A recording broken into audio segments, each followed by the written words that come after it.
আজকের উলামায়ে কেরাম আপনারা আমাদেরকে সমালোচনা করছেন, আমাদেরকে গালি দিচ্ছেন, আমাদেরকে ইসলামের শত্রু বলে জনগণের সামনে মিথ্যা বার্তা দিচ্ছেন।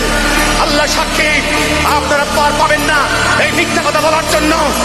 কারণ একটা হিজবুত তাওহীদ বেঁচে থাকলে এই মহাসত্য দুনিয়ার মানুষ একদিন জানবে, আপনাদেরকে ঘৃণা করবে।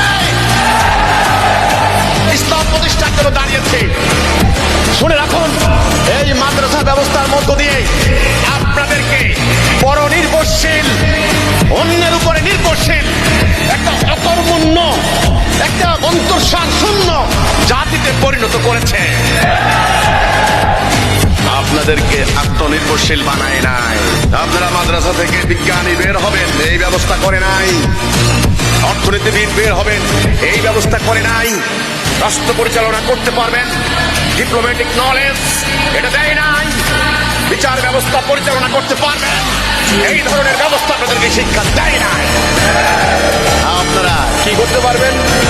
মিলাদ মাহফিল সুর করে ওয়াজ ইনিয়ে বিনিয়ে কাব্যের সুরে গান গেয়ে ওয়াজ মাহফিল বসিয়ে টাকা কামাই করে খেয়ে সংসার চালাবেন। এই